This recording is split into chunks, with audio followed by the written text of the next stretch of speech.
Right, so you'd be in favor of undoing a lot, if not all, of the Obama regulations, for example, with the EPA? Yes. Are you in favor of getting rid of Obamacare? I am in favor of getting rid of Obamacare because I, as a physician, have a unique perspective. You know that there are only 17 physicians in Congress and 184 lawyers. They actually, most of them don't even have an interface as patients.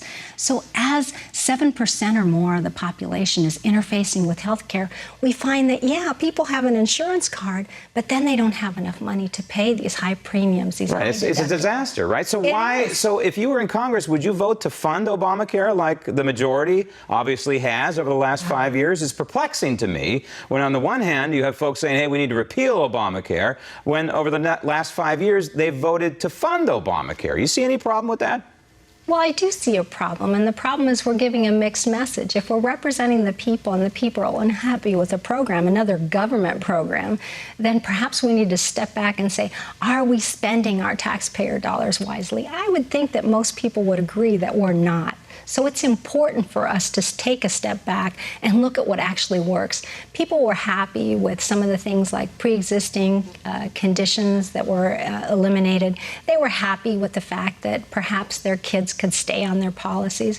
You know, those are individual things, but to be able to accomplish those things, you really didn't need to make a huge government takeover of our health care. And that's what you've done. You've created so many barriers for patients that they're costly and they're cumbersome and they're not what patients really need. In the big picture, are you in favor of a limited government, a smaller government? Would you take a scalpel to the federal government, or would you take an axe?